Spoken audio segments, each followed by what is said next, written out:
Hi everybody, thank you for joining me for today's video. I'm going to talk about attachment and attachments with toxic people, how not to attach to them, how to attach slower, and how to detach from toxic people. People like narcissists and borderlines, or people like narcissist borderlines. I've talked about this a lot. I mean, I've got hundreds of videos and I've definitely covered stuff about attachment. I'm going to give you guys a couple new suggestions here. So this is something you can do navigating daily with people that you meet. And you're not going to avoid toxic people for the rest of your life. Hopefully, we won't let them in our lives again, our personal lives. This will help. I think that you guys don't pay very much attention to attachment. I don't think you guys even really, I'm assuming this going by massive experiences you guys tell me that I've had myself with toxic people, how fast they go, right? How fast we jump right in and boom, boom, boom, boom. And we're in these tumultuous relationships for maybe years with these toxic abusers. So I think the most important thing is the beginning, the attachment process.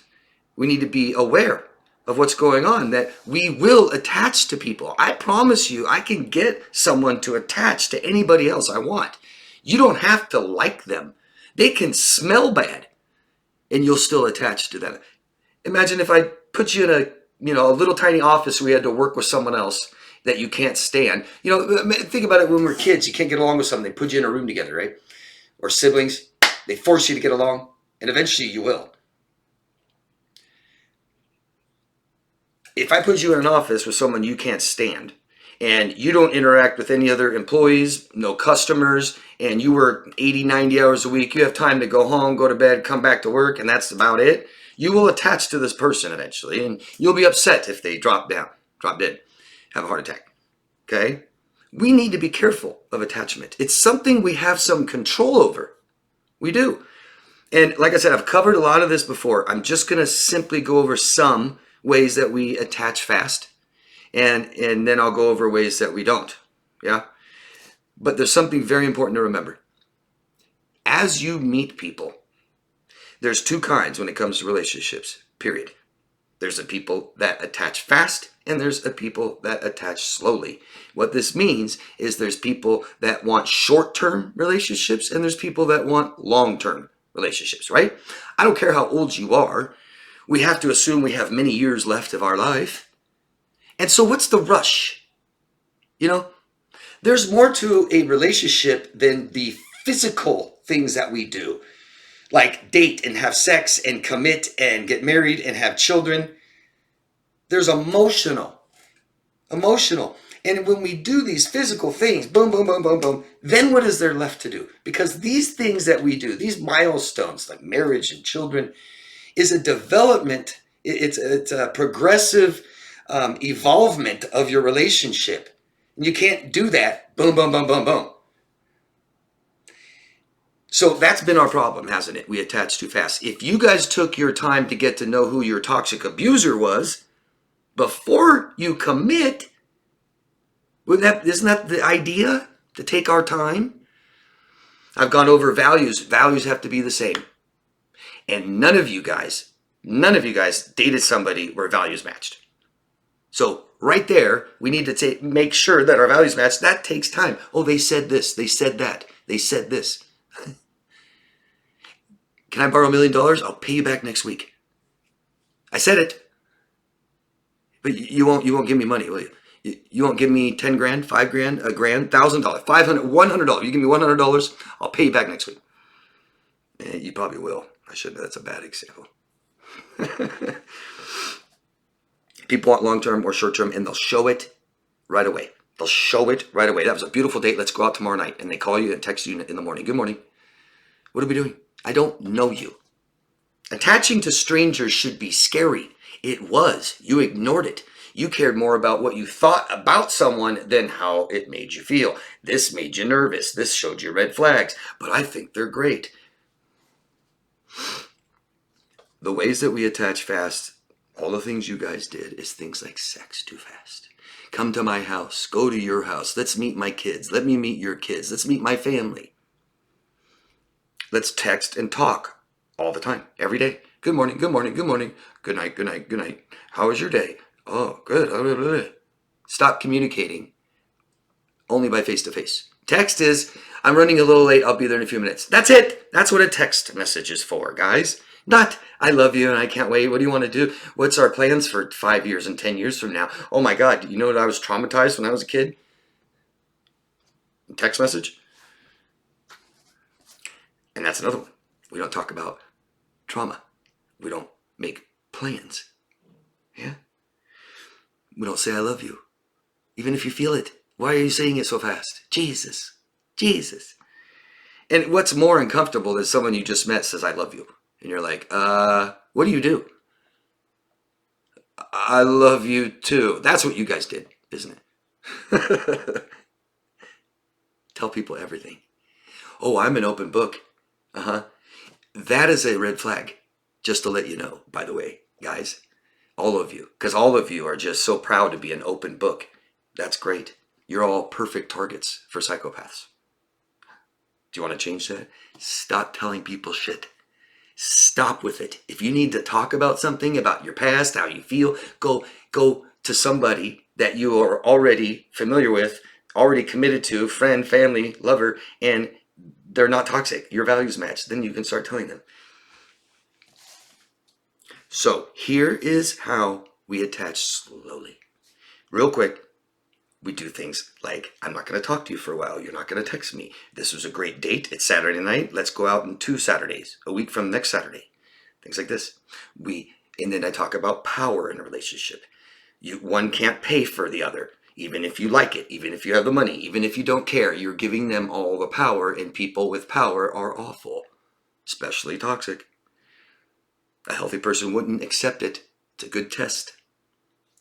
Other ways that another person gains powers by being the victim all the time. Poor me, poor me, poor me. You're right. You don't have to do this. What normal people would do. You don't have to because you're abused. Yeah, it's okay what you just did to me. You were abused. So no accountability, no responsibility. Now here's what I'm trying to get to. Ways that we don't attach to toxic people. Maybe you have a coworker. Maybe there's somebody you have to deal with, on a daily basis, every few days. Maybe you have to drop your child off for a toxic family member, or the other family.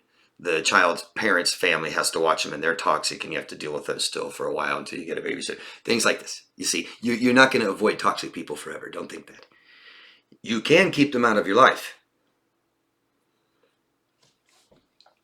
So toxic people are codependent, and that means they're emotionally dependent on you in relationships. Now, there's people who are codependent and they'll just use you for sex and use you for money. I get that, but it's not a real relationship, maybe. In relationships, toxic people are emotionally dependent on you. So it's extremely important to identify how people become emotionally dependent on you. Do they lose their shit all the time in front of you, but they don't do it in front of other people? That's emotional dependency. You sit there and take it. Do they always feel bad and sad and they're always calling you and texting? You're always making them feel better? Do they always have to come and complain to you and you fix things?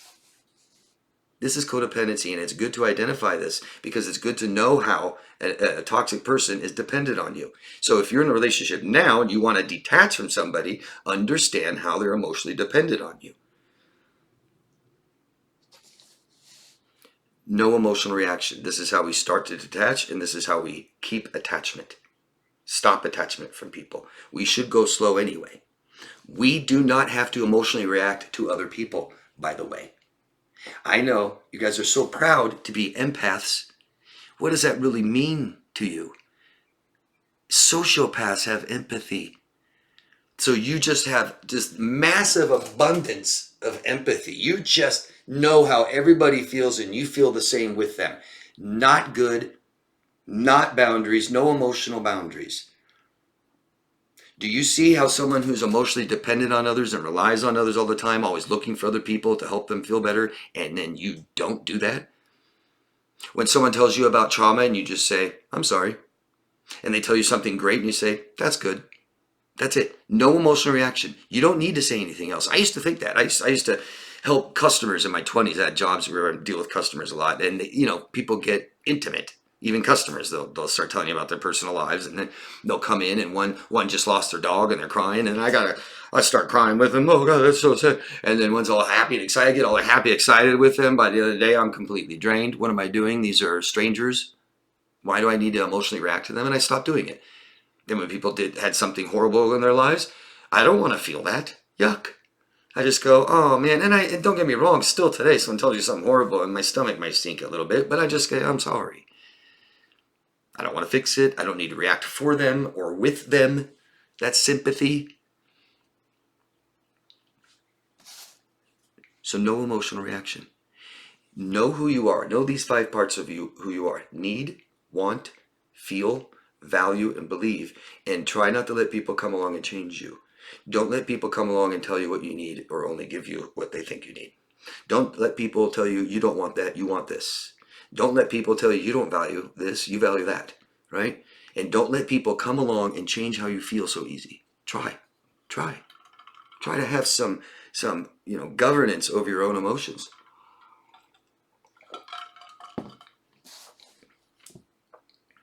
Stop helping people. Stop giving people money. Amazing, huh? I'd be real careful if you don't know them and you like them and you want to start this kind of relationship with them. Don't start helping them and doing things for them all the time. Don't we need to do things for ourselves? And if we need help, we go ask for it. You have to ask yourself some of the things you're helping someone with. Do most people can do this for themselves? Right? You need to help them get to the doctor. You need to help them pay for it. You need to help them get a job. You need to help them. No, you don't. It's gross. It's gross.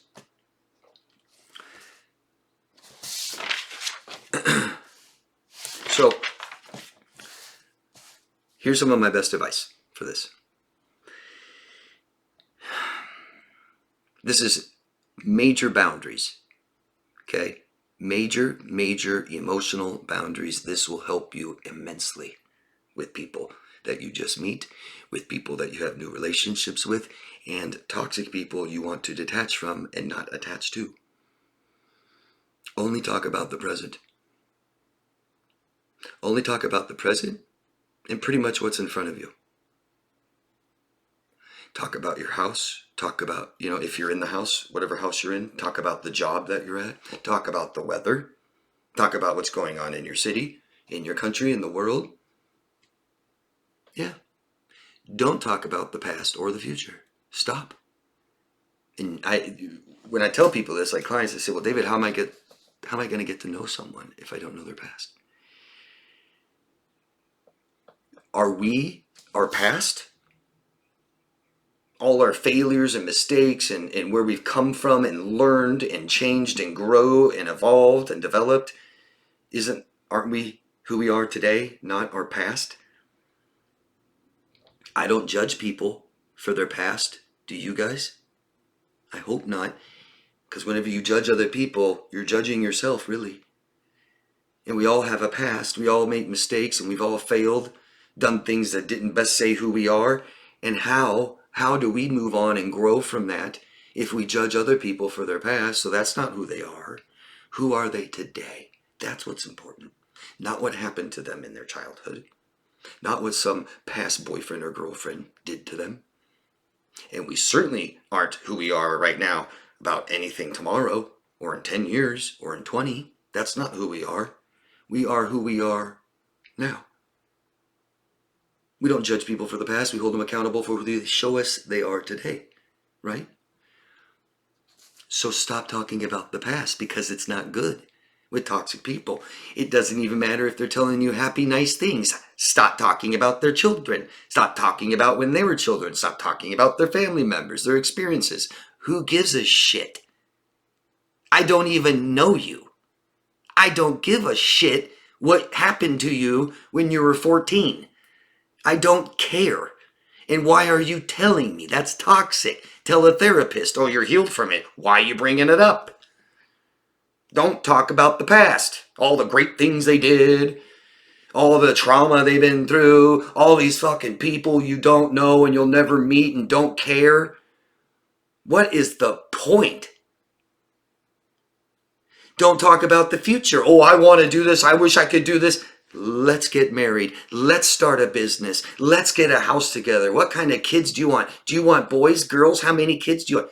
Fuck, what are we doing? Disgusting. I dated someone years ago, and after like 2-3 months, I ended it, and she tried to get me back. Just example. And like in 2-3 weeks, she says, "Oh, I want to break up." I'm like, "I didn't know we're back together." And she goes, "You don't even talk about children, about having children." And I said, "Of course I don't. What the fuck is wrong with you? I don't talk about children. I just met you. I just broke up with you a month ago. What are you talking about? You're ending it because you're ending it because now you get to say I ended it. Yeah, because you're a fucking narcissist. But what are you talking about? We don't talk about children." That's your excuse for ending a relationship in 3 months, whatever it was, because we don't talk about children. That's disgusting. Even if you had your own children, I don't want to talk about them either. Why would I? That's how we attach, guys. Talk about the place we're at, talk about the music, talk about the decorations, the decor, the people around us. Isn't there something to talk about with all that? Because if you can't, you've got a real shitty personality. You don't have much to offer if you just have to talk about the past all the time. That's called depression, mental illness. Red flag, guys.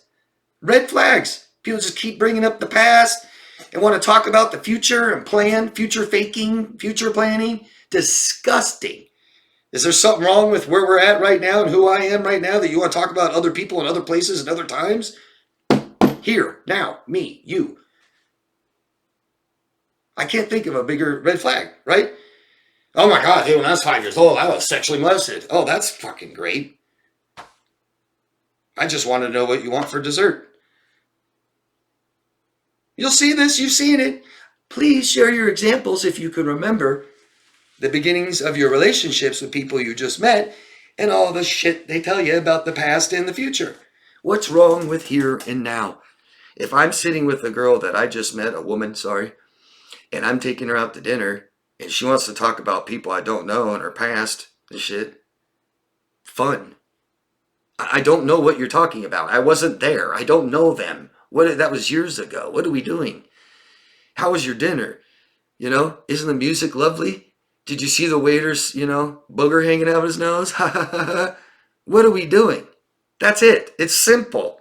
And if you can't, you don't have much to offer anybody except a past that no one gives a shit about. You think people care about your past? No one does. I don't. I don't want to hear it. You're going to have to pay me to listen. Yeah. No planning, no trauma, no people we don't know, no events that you weren't at. For someone to say, I was at ground zero at 9/11. Okay. Please don't start crying and shit. I don't know you, but that's pretty significant. Bring it up. Okay, fine. But just constant. Oh, my dad. Hey, my dad and I went to we went to the zoo once when I was a kid, and cuts off. Oh, my dad went to the zoo, and what are we doing? Who gives a shit? You're gonna get to know me about some shit when I was 5 and you were 7, and doesn't make any sense. Please tell me why we would need to. I already brought up the one that I've heard. How do I get to know someone? Get to know them. Stop talking about irrelevant things that happened years ago with somebody else you don't know. All right? What's the advantage of that? Well, David, what if someone tells you they abuse people? Yeah, that's what toxic people do, don't they? They abuse people and then they tell the partner right away, the new partner, hey, I abuse people, okay? Totally fucked over a lot of people and cheated and lied and I used to beat them. And yeah, that happens, doesn't it? No, we all know it happens. I was a victim. My partner cheated on me and abused me. And if you don't know them, you believe it. Now they're a victim. You trust them. You share your traumas. And now we're trauma bonding. That's where it starts. A lot of people think trauma bonds start after massive trauma together. No, we're already traumatized. Because only two people that can get into a trauma bond have a history of trauma that's unhealed. I don't need to talk about my trauma, and I don't want to listen to yours unless you pay me. Therefore, we will not trauma bond. See that? You share your traumas, I share mine, and we're forming a trauma bond within hours of meeting each other. And we don't know each other. And there's nothing scarier than attaching to someone you have no idea who they are. Yeah, how would you like to give your baby to a stranger and walk off? That feels good. That's how the beginning of your relationship felt. Did you realize that? Do you remember? Did you ignore it really well to the point where you can't even remember? So I offered some new information. I hope this helps you guys. Let me know what you guys think. Please ask questions. And most of all, please share your own experiences. Please, please. You guys really make the videos. Thank you. If you found this beneficial, I appreciate a thumbs up. Subscribe to the channel. You can hit the notification bell and see that other things I post almost daily come out. Thank you. Love yourself first, guys. Bye-bye.